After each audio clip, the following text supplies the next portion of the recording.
First of all, I do want to welcome everybody at tonight's talk about camera repair. That's a topic I don't remember us having in the past, at least for some time. So I think it's going to be really great.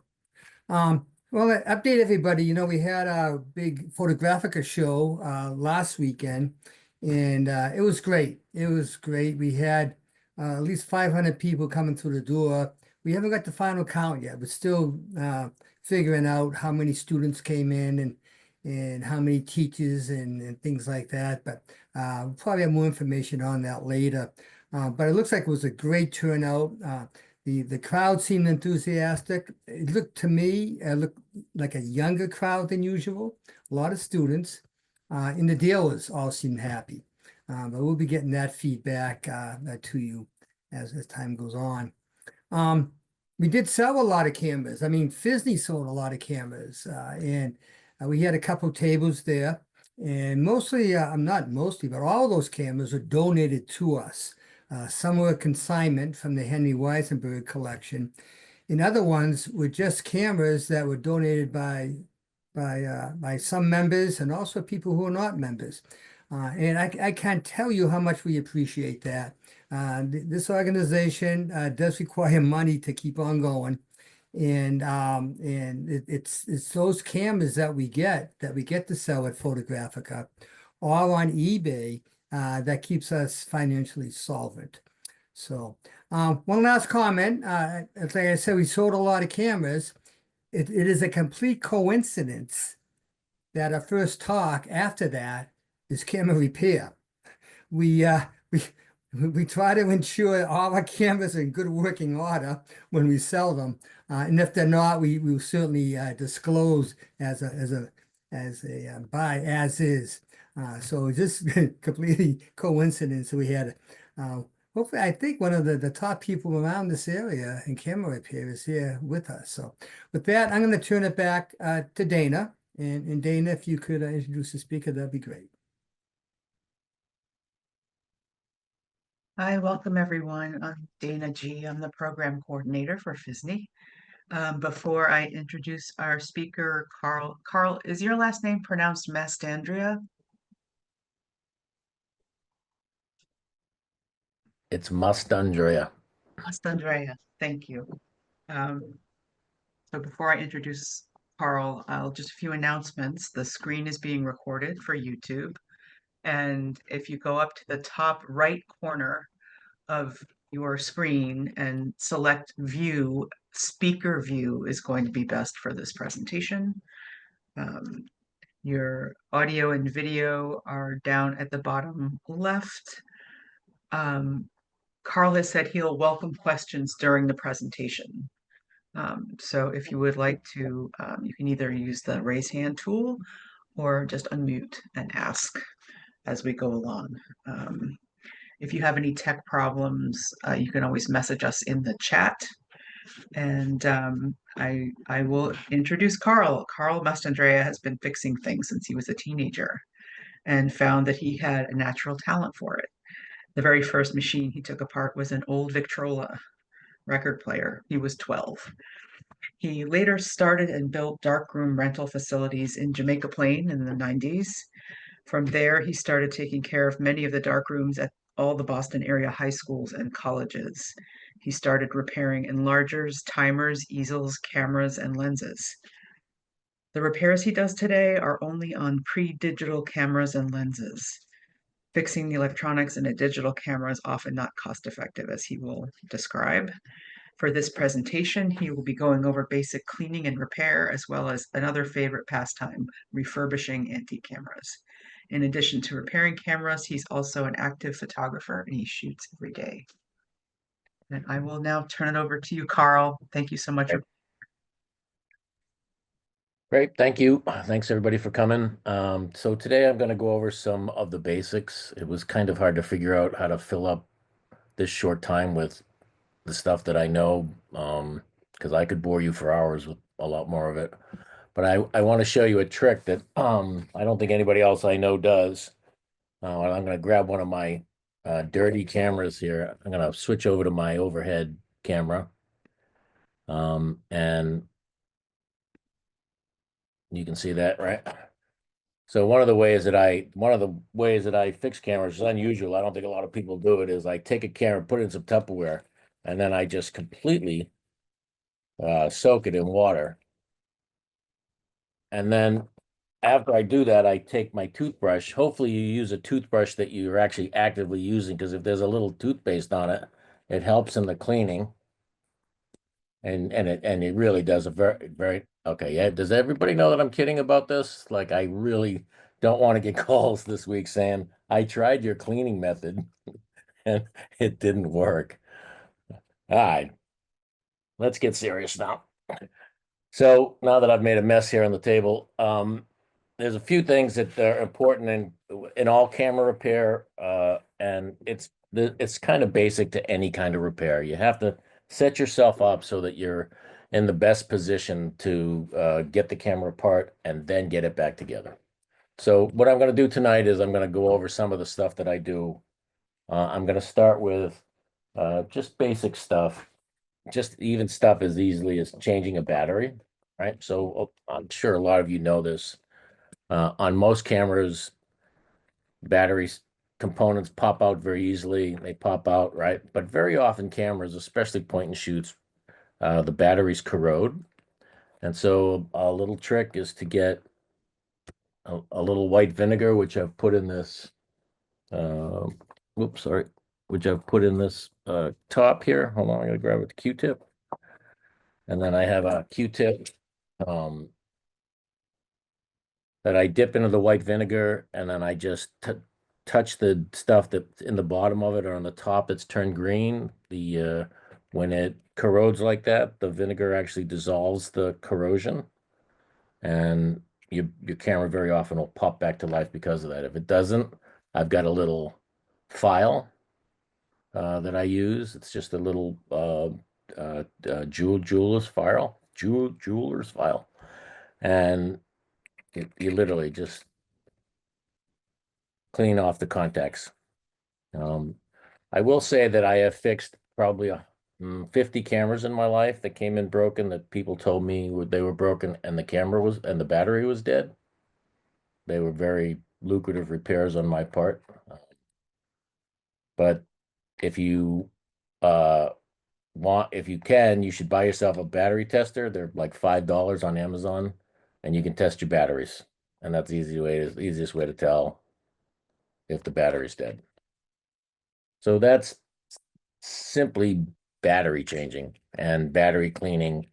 All cameras have a selection where the batteries is. This is actually one of the most important tools you'll use. It's called a penny. That opens up the thing, and again, you can't see it because it's too hard to see. But the bottom of this camera, the terminals are all green from corrosion. If people leave a battery in it for don't use the camera for years and years, it corrodes. Is that a good place to start? Okay. The next thing I'm going to go over is cleaning a camera. And what I thought I would do, because I know a lot of you are collectors, is I would talk about cleaning an actual collectible camera.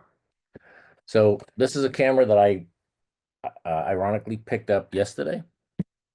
It's a unusual camera because it's a Ricoh Flex, but it looks like a 120 camera, right? A 2.25 camera, but it's actually a 127 camera.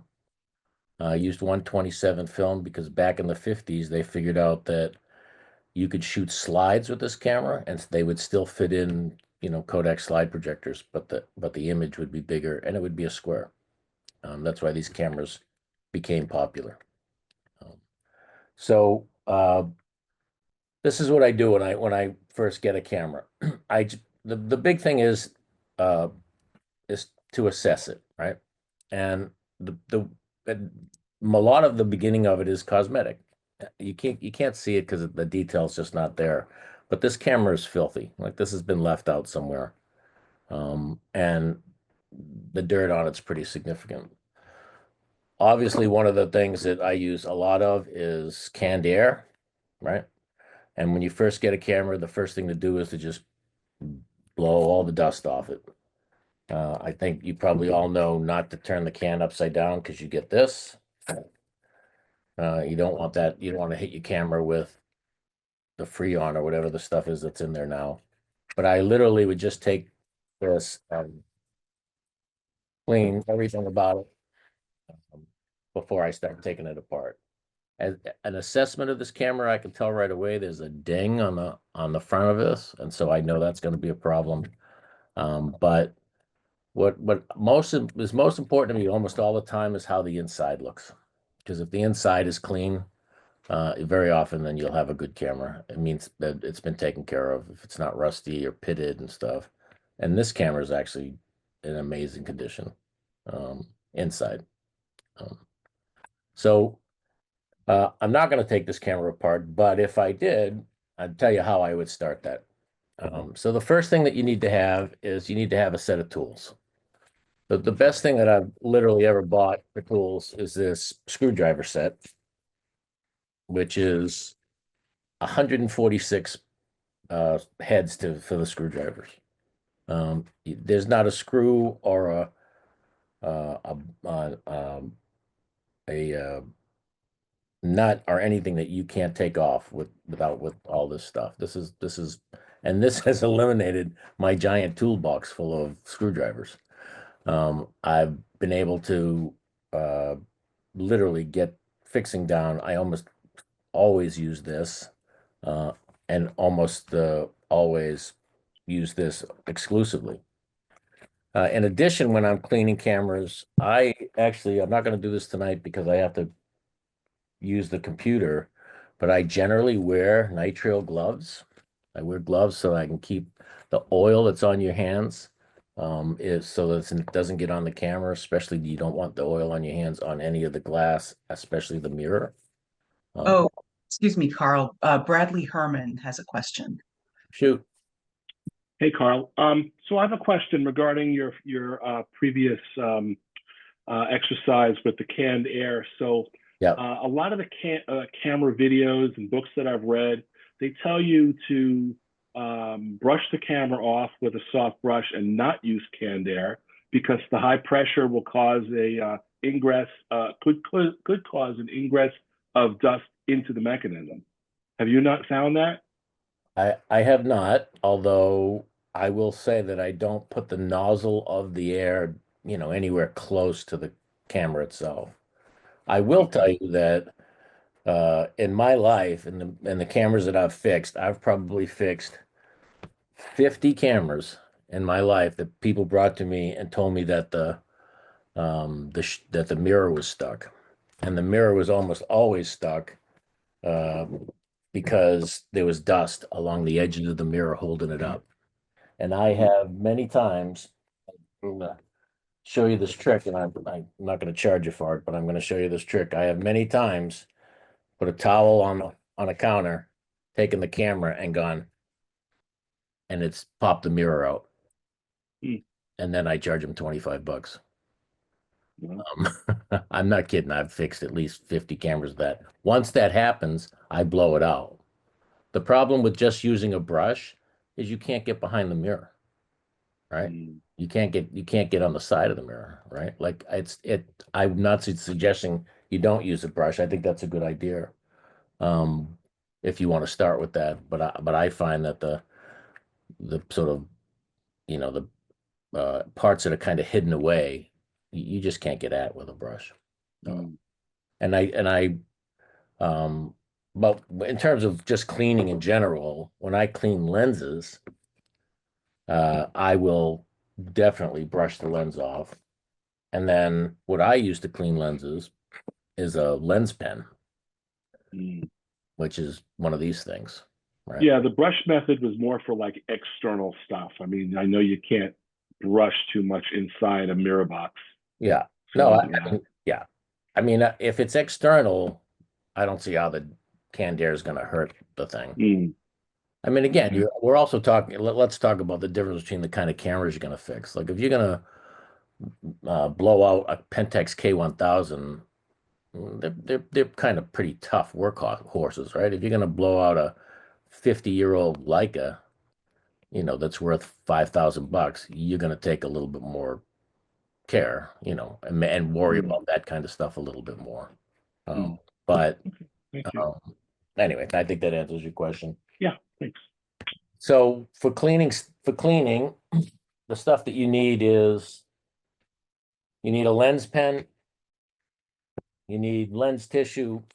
I use alcohol wipes if you a lot of times I get cameras and they're actually greasy, which is kind of weird.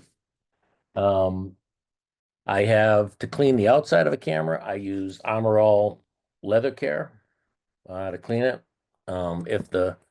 If there's electronics, I often use this QD electronic cleaner, which just basically sprays on and eliminates the thing. You need to have Windex. You need to have some kind of cleaner. I use a Simple Green, this cleaner that's it has a lemon scent. I kind of like that. I have microfiber cloths. I think you all know. And the most important thing is to be in a place that you have that's very clean. So I always use these.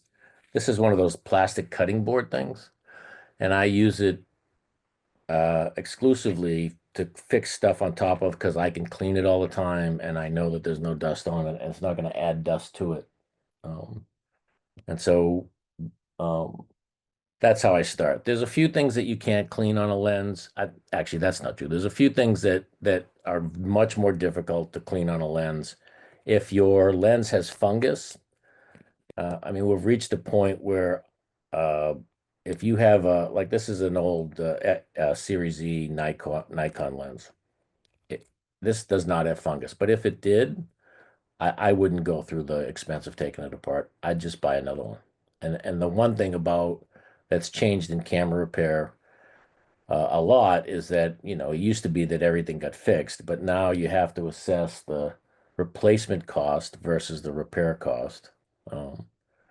And for stuff like fungus, um, it's just not worth it. I did take a lens apart once, piece by piece, and you can put them in. I think it's denatured alcohol, the glass of denatured alcohol, and it gets rid of the fungus. But if I'm working on that camera, it was a 200 millimeter Canon lens from 1978. And if I'm working on that camera for 2 hours and I can buy that same lens for $18 on eBay, I might as well just buy the lens. There's So, I'm sorry, there's a question from Jim Bostic. Thoughts on rechargeable air guns versus canned air? yeah, I mean, I use canned air just because I don't do this enough to have that set up. But when I ran the Boston Photo Co-op, we had compressors around. You just have to make sure they're the kind that filter the air going in, so it avoids that problem that I think Bradley was talking about. So, yeah, they're both equally as good.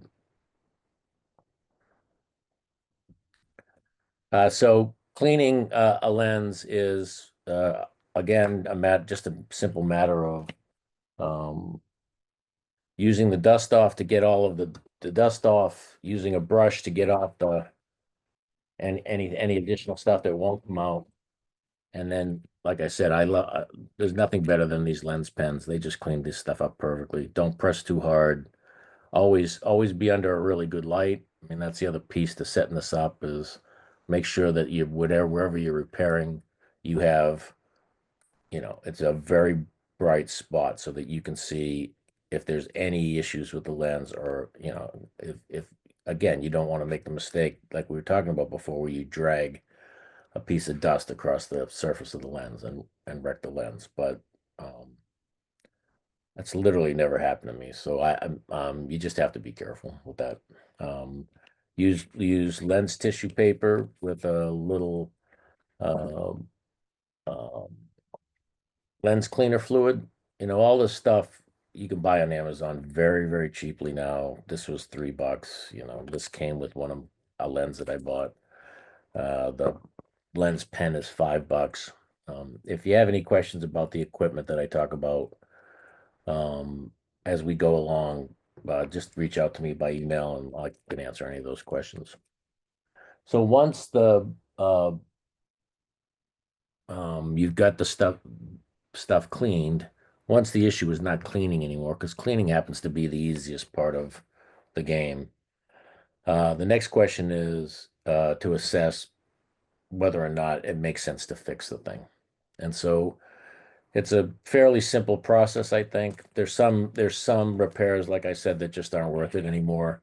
If you have a camera that's worth $100 and you have a broken meter, that doesn't make sense to fix it because the parts are going to cost you $50 and it's going to take you 2 hours to do it. If you want to do that yourself, that's fine, but meters are difficult to fix. So what I'd like to do is show you some of the repairs that I've done, but I want to illustrate some more tools while we're going along. So this stuff is all self-explanatory. I'm sure you folks know all about lens tissue and lens cleaner and stuff. For tools, you definitely need that screwdriver set. You need a good set of tweezers. Like these, you need a small set of pliers like these. This is invaluable. This is a filter wrench, right? So you can grab the front of if you have a stuck UV filter on the front of your lens, you can pull it off with this. I've used this a million times. This is worth its weight in gold when I'm fixing stuff. To take lenses apart, if you need to get into a lens, there's two ways to do it. There's these things called vacuum pads or some that they're just these rubber things that are a little odd, but they enable you to get a hold of the front of a lens by pushing in that thing and loosening up the lens. And it's something that there's no tool for it. So on a lens like this one, there's no ridge in this lens for you to grab a hold of if you had a spanner wrench. So you have to use these silly rubber things in order to be able to undo this ring. So let's say you want to get into this to fix the shutter, clean the shutter, and you need to take the front element of this off. The only way to do it is with one of these things. And again, these are also $5 on the internet. You literally, there's no other tool to use. If the lens has like an old school large format lens, so this is a Schneider Cruiseneck Apo Cymar 5.6 150 lens, came off a Toyo. If on this lens, you can't see this because the camera doesn't show you the detail, but there's these two little slots above the lens, and you need a thing called a spanner wrench, which is this thing. And with this thing, you can adjust the width of the span, and it fits in those slots, and then you can turn it out. You have to be very, very careful with this because you can scratch the lens very easily. But if I was going to take this lens apart, this is what I would use. I would also take the macro cloth that I showed you before, and I would literally cut a circle of this to put on the top of the lens to protect it, just in case I slipped out of the little slots that are there. So I know you can't see it, but you have to just imagine that I can take this now and turn the top of this, and it'll turn the top ring that's holding down the top element of that lens. This lens has 4 elements. Some have 6. You know, in the case of this lens, if you had trouble with the shutter, you have to get into the shutter itself. So you take the front element of the lens off by just unscrewing it. That's the shutter here, right? And so the springs that control the shutter are underneath this ring here as well. That's another thing that you can get on some lenses out with the with the spanner wrench. Sometimes you use these silly vacuum tubes. Again, put it on there like this, turn it like that to get that front ring out. There's a couple of tricks that I've learned along the way. One of the things with shutters is they often stick because they're dirty. They get grungy and they get dirty. And I use this thing. I'm advising this to all you non-smokers. This is lighter fuel. And honestly, if you just take one of the Q-tips, oh, by the way, if you notice, these Q-tips have points. I get the pointed ones. They work a lot more better than the rounded ones. It's a little silly, but the cotton that's on the end of this is a little tighter wound, and so you don't end up leaving little pieces of the Q-tip in your lens. But I've put a little lighter fluid on the Q-tip and clean the leaves of the shutter with it, and it kind of dissolves the grunge, and you get high doing it. It's really kind of cool. No, it's not. You don't get high. Anyway, it's just a great little trick on cleaning shutters. So, those are some of the tools. There's two different kinds of spanner wrenchers. There's the kind this kind has slots, right? It looks like a screwdriver on the end on this end. You guys can see this stuff okay. I'm not used to teaching this way. Like this is the first time I've taught upside down here. You can see this okay? Yes? Okay, good. This one has points to it. So it's pointed, which fit in little holes on some lenses to get that off. And another great tool, and again, you can buy these cheaply on the internet. All this equipment is very cheap at this point. And then the other thing is this thing that I don't remember what it's called, but whatever it's called, it's a tool that allows you to straighten out if you drop your lens and you get it bent in on the side. And sure, we've all done that at some point. Or you do that to your UV filter. This thing, you put it in, and then you open it up so that it actually mirrors the diameter of the lens itself in a part that's not bent, and then you turn it, and it straightens out the part that is bent. This is another one of those, you got to be very careful with it because you're right above the glass, and the last thing you want to do is scratch the glass, right? How are we doing so far? Is this good? So I'm going to just go through a couple of cameras that I've fixed and show you how to assess whether or not, or to think about whether something's worth repairing. So this one is a good example. This is a Bessler Topcon. I got this in not too long ago. If you look, you can see somebody dropped it on this corner.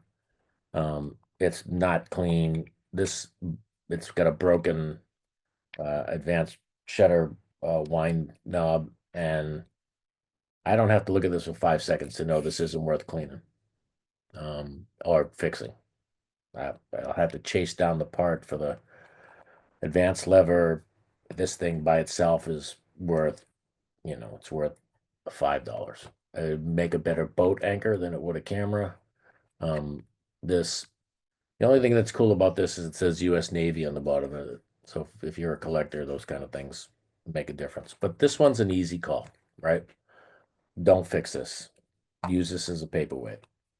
Although I am going to show you a fun thing to do with cameras when you have broken ones that you'll be very happy about.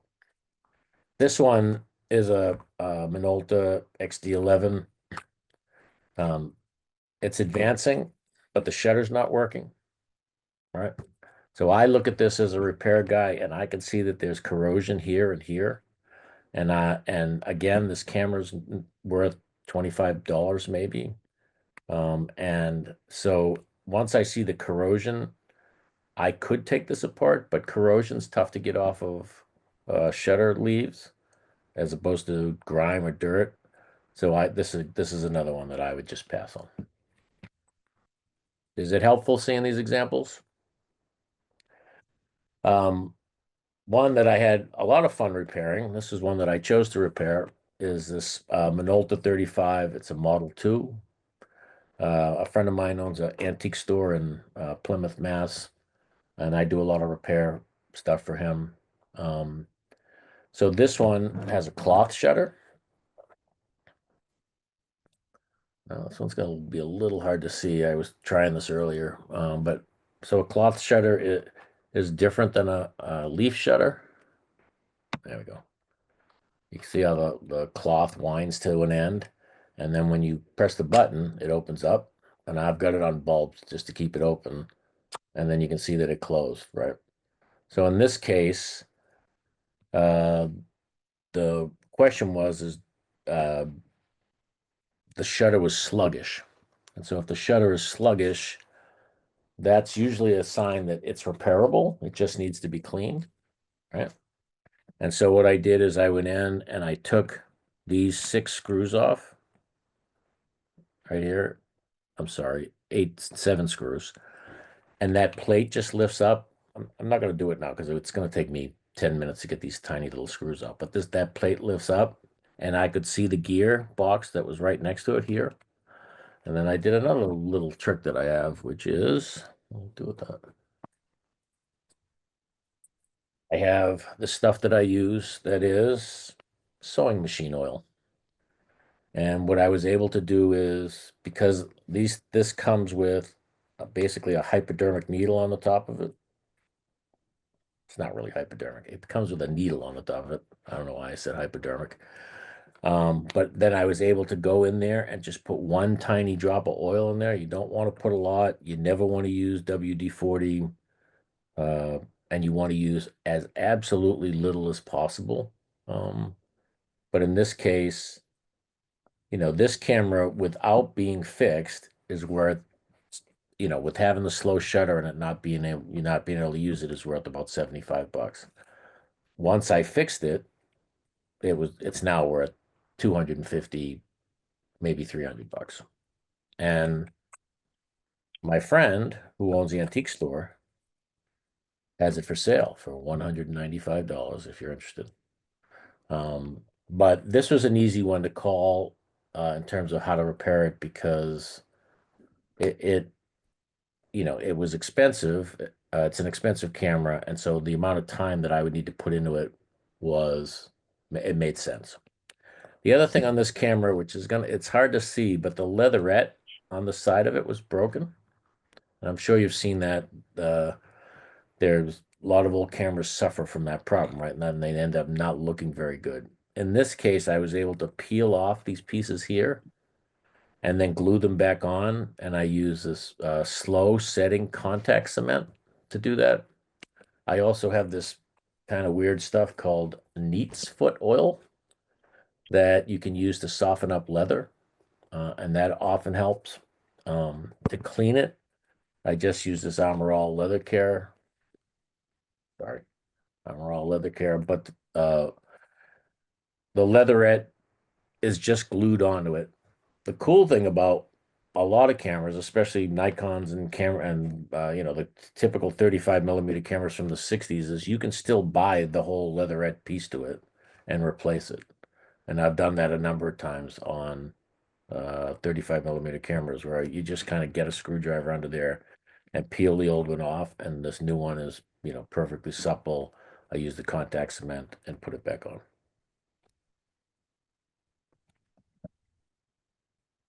That make sense? Go ahead. Bradley has a question. Go ahead. Sorry, Carl, I don't mean to be needy tonight. But I noticed that a lot of the cameras that we take in that are donated from like 70s and 80s, when you pop open the back, the 35 millimeter cameras, Yep. they have this stickiness on the back door indicating that the light seals are all sticky. Yep. Is that an easy repair, like a do-it-yourself kind of repair? And are there like generic kits and tools and solvents that can be used? What do you recommend? Nope. I call once that stuff starts dissolving, unless it's a camera like this that has a significant value, I just call it's just a deal killer. There's no good way to do it. Like you can scrape it out and you can replace it. Mhm. But again, you've got to ask yourself, I mean, again, you got to figure out what what we're talking about in terms of what the model is. If you're taking it in for PHSNE and then you want to sell it, it's not worth paying me $75 to fix it, right? It there's no ready-made kits for it to replace the seals. Used to be, but they don't make them anymore. And like I said before, I've said 100 times, part of the reason that I don't have a lot of business in this is because the replacements for those kind of cameras are just so cheap. It just doesn't make sense to repair the one that you have, right? So We've got a couple of comments in the chat. From Mark says that like a vulcanite, Hugo Studios' skins are great, but best way to remove stubborn chunks of vulcanite. what's vulcanite? I do not know. Mark, do you want to jump in for a sec?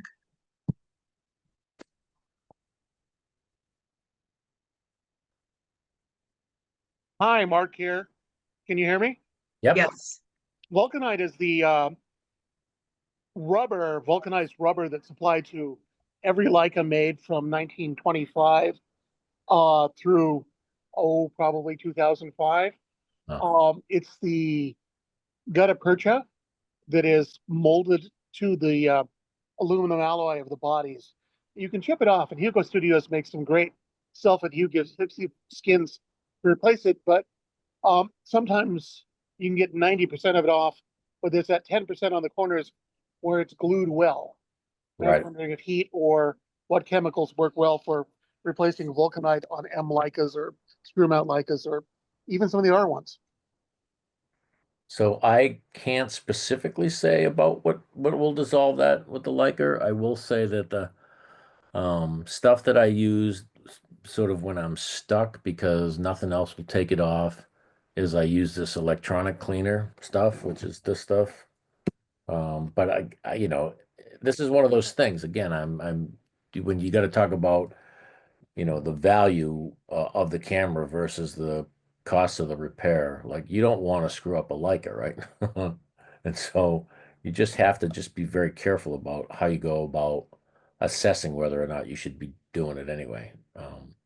And the other question is whether or not you're a collector or a shooter, right? So if the vulcanite's gone on a camera that you're collecting, yes, it'll be worth more money if it's repaired, but it's not essential if you're not shooting, right? Yeah, I'm talking more mundane, and no Leica is mundane, obviously, but bread and butter ones, not, Leica MPs or something that's worth 15 million euros. Heat is one way I've done it, but I was just hoping there was some magic tool I hadn't tried. I will try contact cleaner, electric contact cleaner, because I've got an M3 that's just it's a nice double stroke M3. It's a $2,000 body, but and Hugo Skin is waiting to be put on it. But I just one stubborn bit of vulcanite, and I'm going to gently chip at it with an all type tool Right. for an hour and a half. I was hoping Right. for a magic bullet. Yeah, sorry, I don't have one. Zachary says, this is interesting. I've used acetone and IPA to clean out degraded light seals and glue in black yarn to replace the seals. You have to be super careful with acetone, because acetone will dissolve things that you don't expect. It doesn't dissolve metal, obviously, but I've tried it with cameras that it's taken the paint off, and that's makes it not worth doing because now I've got to paint that somehow. You just have to do a test. You have to be very careful with it. I mean, all of this stuff you have to be very careful with, but once you start using solvents, the potential of you ruining your camera is very high unless you're very, very, very careful with it. Great, thanks. Okay. So the other thing that I do is I refurbish antique cameras.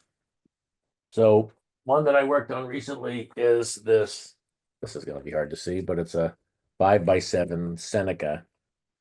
That when I first got it, it was a mess. I think I'm going to go to my other camera so that I can hold this up. yeah, so this is the camera here. It was just a mess. And the thing that I did with this, which was a trick I sort of figured out, the problem with this camera was that the bellows had all just fallen apart. And it wasn't worth buying new bellows for the camera because you could buy this camera for $250 on eBay. And bellows are going to cost you at least that. So, do you ever see the commercial for that stuff that people spray on gutters to seal them up? The black rubber spray. I use that. I pulled the bellows out and I sprayed the bellows with that spray. It's not, it's for looks. You could shoot with that camera. The lens actually, it's a Gertz de Gore. It's actually a very nice lens on it. But very few people are shooting 5x7. And if you're going to shoot 5x7, you're not going to shoot with a camera that doesn't have front and back motion. So that's an antique of antiques. When you do refurbish antique cameras, the leatherette thing is a big thing. And so what I've actually done is I've saved pieces from other cameras that I use.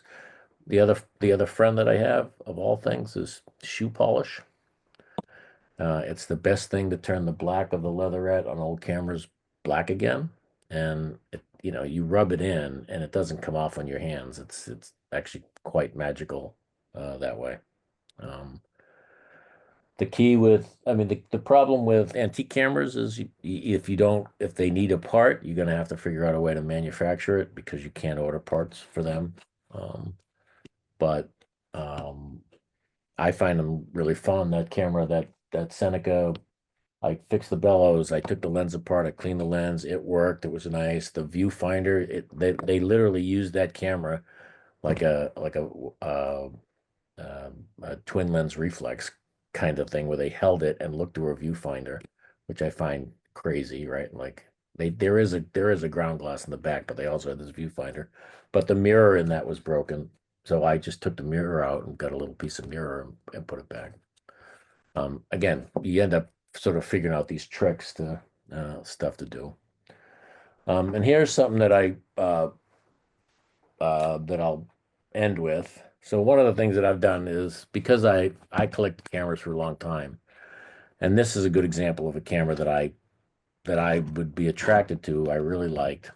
Um, it's Argus, and it's just really nicely designed. I think just fun 35mm camera, but it was broken and it's beyond repair. So what I decided to do was to make a nightlight out of it.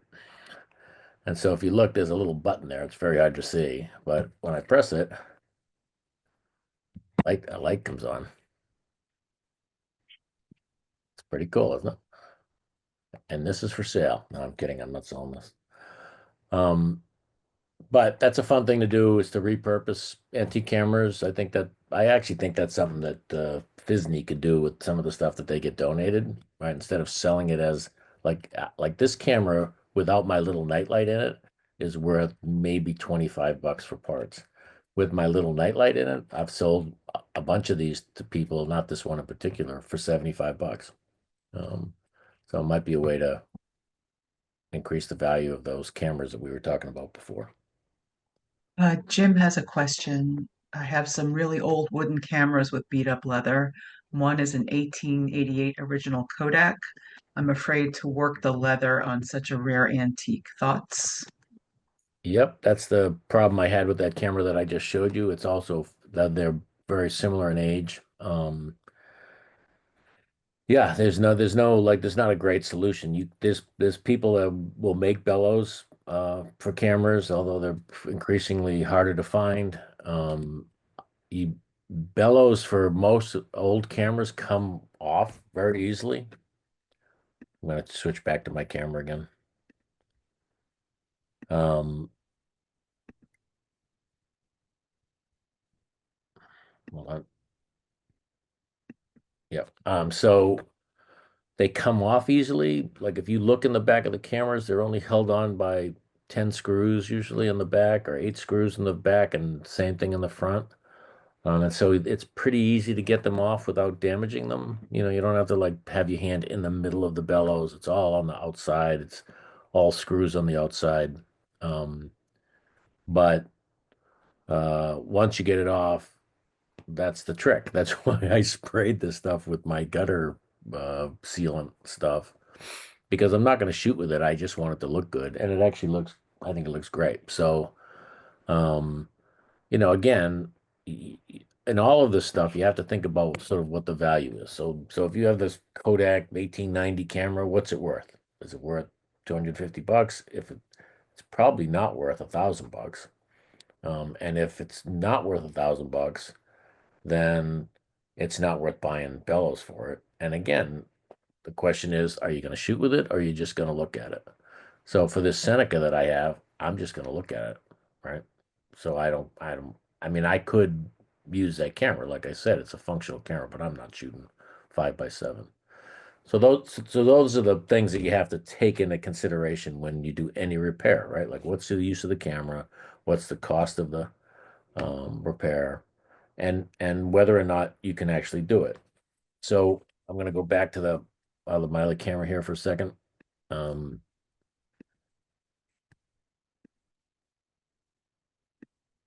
One of the things that I have that you should get is this anti-static parts tray. Right. So it's just basically a plastic tray so that if I start taking this baby apart because I want to fix this dent, the first thing I do is I photograph it with nothing taken apart. Then I start in stages. I take what's the obvious, like in this case, I would take the lenses off to try to get in there and maybe go in from the back. I've never worked on one of these, so I'm not sure.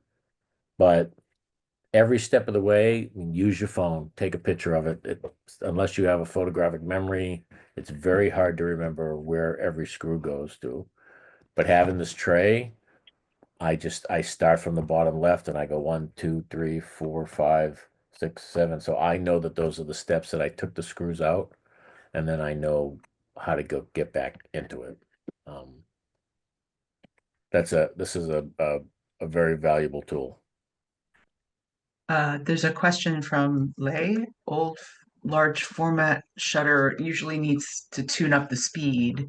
I have Yep. this ILEX number 4 shutter won't work from 1 to 100. Yep. Really need to fix it for my old Zeiss Protar lens. Yep. Hard to find. Oh, sorry. Hard to find the shutter on eBay. Do you fix the shutter before? Yes, although I don't know that model off the top of my head, of course, but the way that it works with some shutters is that you have a spring that controls the slow shutter speeds and a spring that controls the high shutter speeds. And if you happen to have a problem with one set of those, it's because the spring's broken or the spring needs to be replaced. Not an easy fix. And a lot of, I have. I'd show you the shelves and shelves I have of camera parts, but you would think I was insane, so I won't do that. But I have a lot of the repairs I do, I simply am able to do it because I have parts.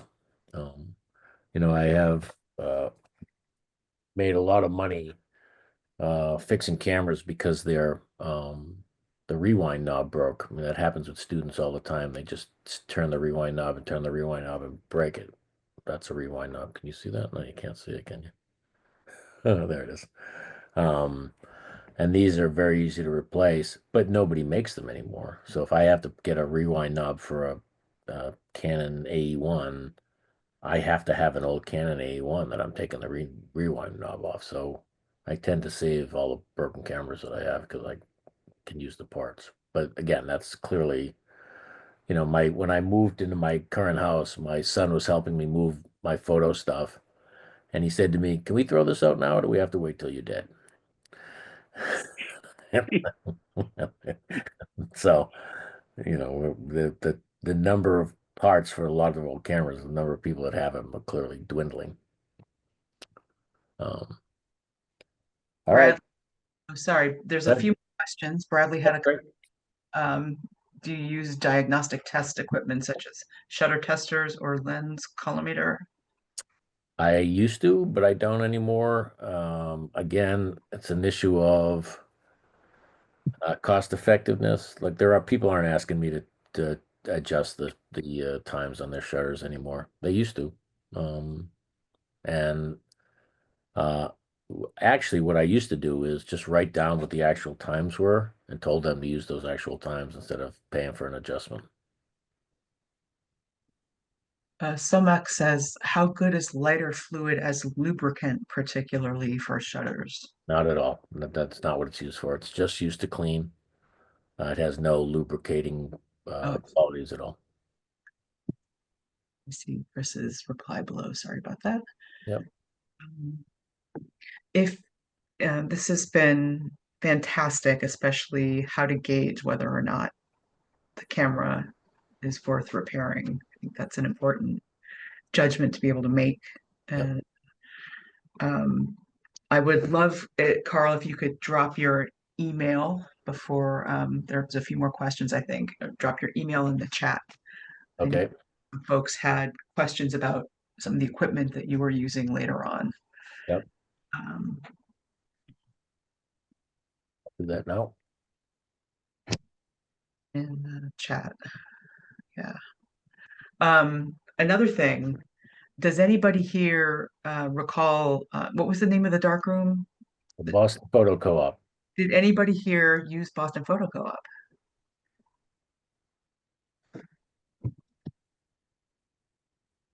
No? I'll tell you a good story about that. So we were open from 1990 to 2007. And in the year 2000, I sold $100,000 worth of darkroom rental hours at $8 an hour.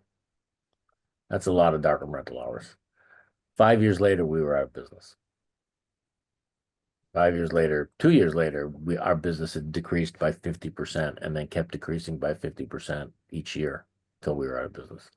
But the cool thing about that place is we taught classes, but we also we taught inner city kids photography. And I had a long term relationship with the city of Boston, and they actually paid the kids to be in my program. And it's the work that I'm most proud of in my life. Outside of college programs, and I was at Simmons in the early 2000s, and when they redid the library, they kept the wet darkroom. But as far as kids in high school or kids in other programs, is there anything in the area that still offers that? So yes, weirdly, of course, it's mostly the private schools, and I take care of Windsor and Buckingham, Brown and Nichols. But I will tell you that it's sort of unanimously loved by the kids because it takes them away from their screens. It teaches them this skill. It's almost like cooking if you think about it. You kind of have to follow a recipe, but you're also in the dark, and I think it's a very different experience than they're used to, especially with the chemistry and the light and the red light and all that stuff. The schools that I work with have no, they're not looking to get rid of those programs at all, which is great. Did you have Von Sills at Emerson? I did. Yeah, she's Yes. awesome. Yep, awesome. And Edie Becker spoke for us also. Yeah. She used to print at the Co-op. Yeah, I would love to see that kind of availability of a darkroom set up like that again. Because I know a lot of people have, maybe not a lot of people in this group, but people do give it up because they can't dispose of chemicals. Um, I had a dark room in an apartment where my landlord built me just like a little corner into the basement. Right. There were so many spiders that kept falling into my it's horrible. You should have done photograms of them. Oh. Let's see, a few more questions. Oh, someone says they remember Boston Co-op. Dana, let me just jump in about dark rooms. There is a small renaissance, so to speak. And Carl, you'd be interested, but Reading Memorial High School, which got rid of its wet darkroom a few Hmm. years ago, they were in the process of setting up a darkroom again. Good for them. And so the Kat Daly is the teacher. She's also the photography teacher. And we're in the process of assembling suitable enlargers. We Yep. pretty much stay with the Bessler 23Cs and the M45s. Yep, good But idea. I think we want to, if we still have some people, if you have your 23C, you know, come on down, as they said. We've got 3 of them, and I think we could use probably another 7 or 8. Okay. Putting out the call. Thanks, Sid. Yeah. It'll be on one of the constant contact things going out. Fantastic. Let's see. Someone said, Zach said, we have and currently use our school's darkroom at WPI for enlarging and photo development. If I could just jump in on what Sid just mentioned, we don't sell the equipment to schools. That is donated without any fee at all. So Right. they all go to a good cause. Yeah. Yeah. And Carl mentioned boat anchors. Well, I have something much better than what you had on your table. Paul Roberts is on the line, I see. We've got plenty of Omega D2s, wonderful boat anchors. Yep. Yeah, I have a Omega D5 color head, which is worth more as scrap than it is a photo object. If you have the power supply for it, donate to us. We have someone who needs one Really? for the Omega. Yeah. Yeah, Do I we could use, yeah. do I have to donate it? Yes. Hey, Mark, here on the West Coast, we have started about 5, or I've started 5 or 6, or spearheaded community darkrooms. A couple of them are nonprofits that are turning a profit. I have run out of gear. Yeah. So, I mean, if you look at Franklin, FOTO, or Portland Darkroom Project, or Eugene Darkroom Project, or Light Writer Studios, they have people from 8 to 80 and are just, you know, it used to be I had all these enlargers I could just give them.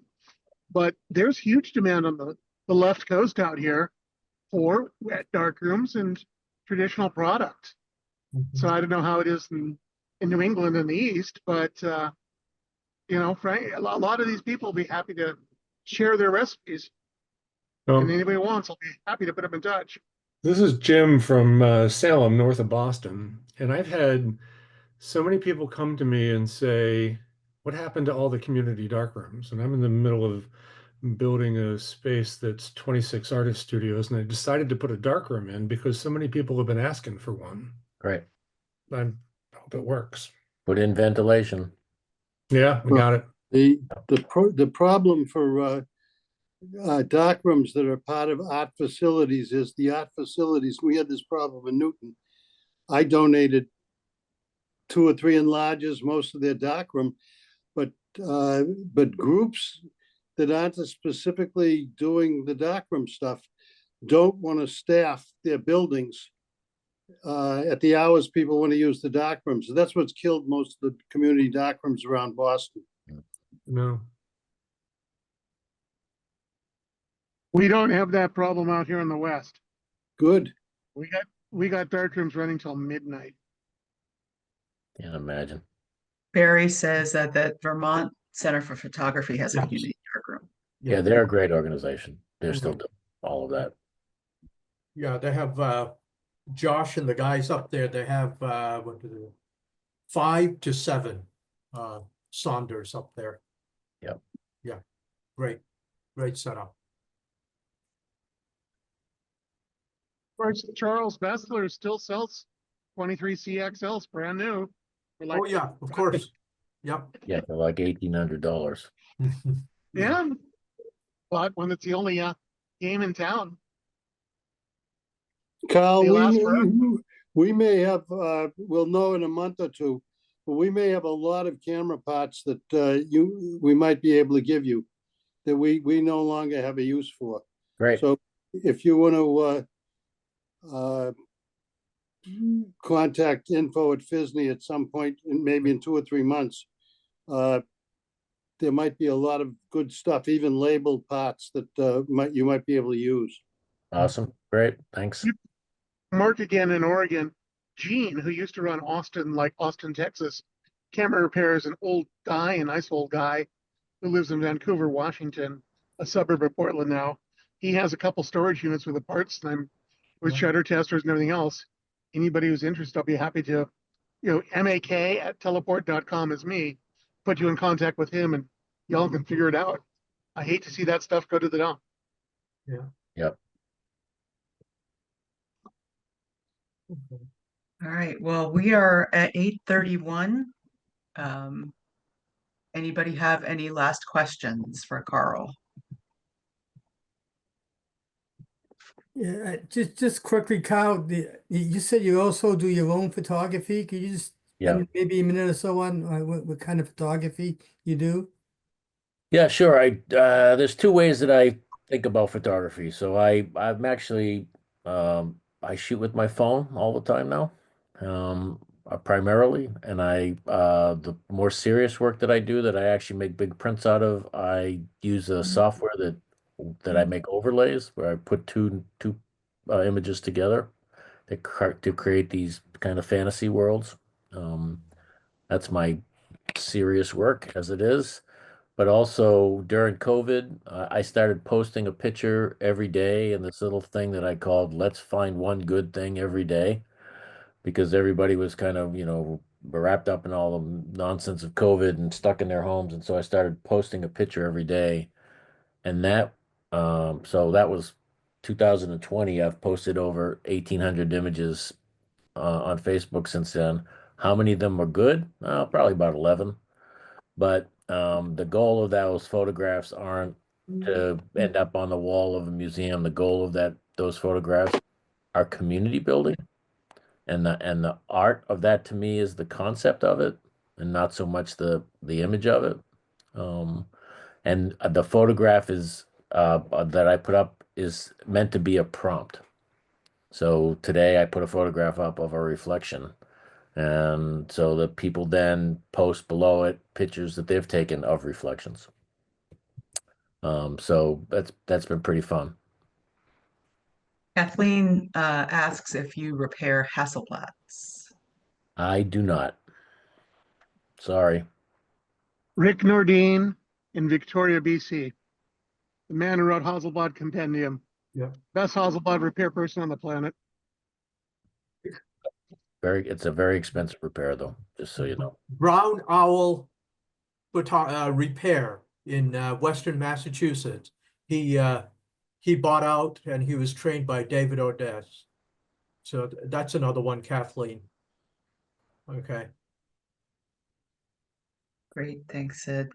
Fiji Film down in Florida. He's another one. He did all my Hasselblad stuff, and he continues working down there. Yeah, just go to PHSNE.org and shoot your question, please, and we'll round up a bunch of people you can contact. But yes, it is very expensive. Like a 500 series body adjustment is in the upper $200 to middle $300 plus freight. Great, thanks, Sid. All right. All right. One more thing, if I may. Yeah. Yeah. This is Canon AV1, and it has the stock mirror. Yeah.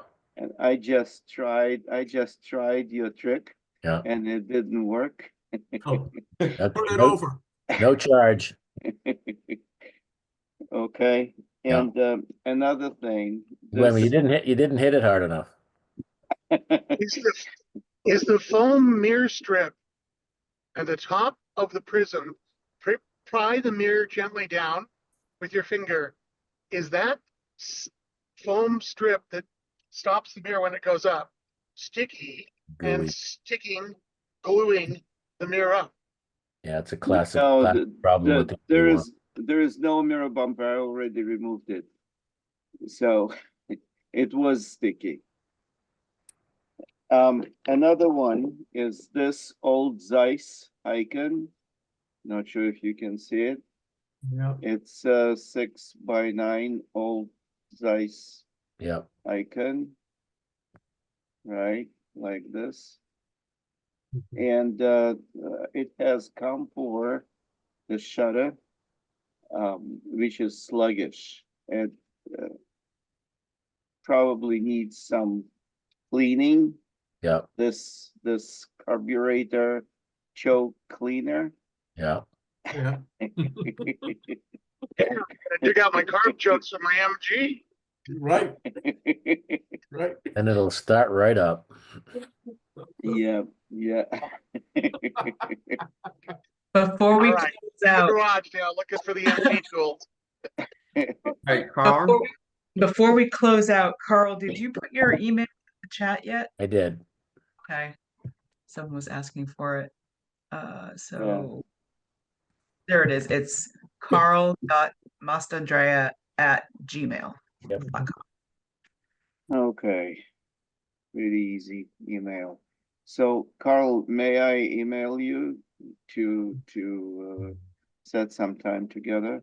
Only if you fix that AE1. At least Well, it doesn't have the EE1 squeak. I don't have that big hammer. Yeah, reach out. I'm happy to answer any questions or talk to anybody. All right, thank you. So much. Really, and thanks everyone for your good questions.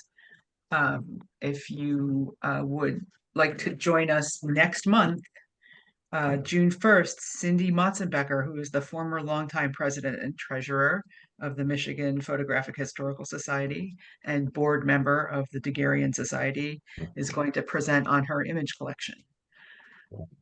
So please join us for that. And thank you, Carl. We really appreciate, I love that we could see everything so clearly. And if people have, questions, please get in touch with Carl about any of the tools or your cameras. Thanks. All Great. right. Thanks, Thank you, everyone. Carl. Thank you. Thank you. Good night. Good night. Good night.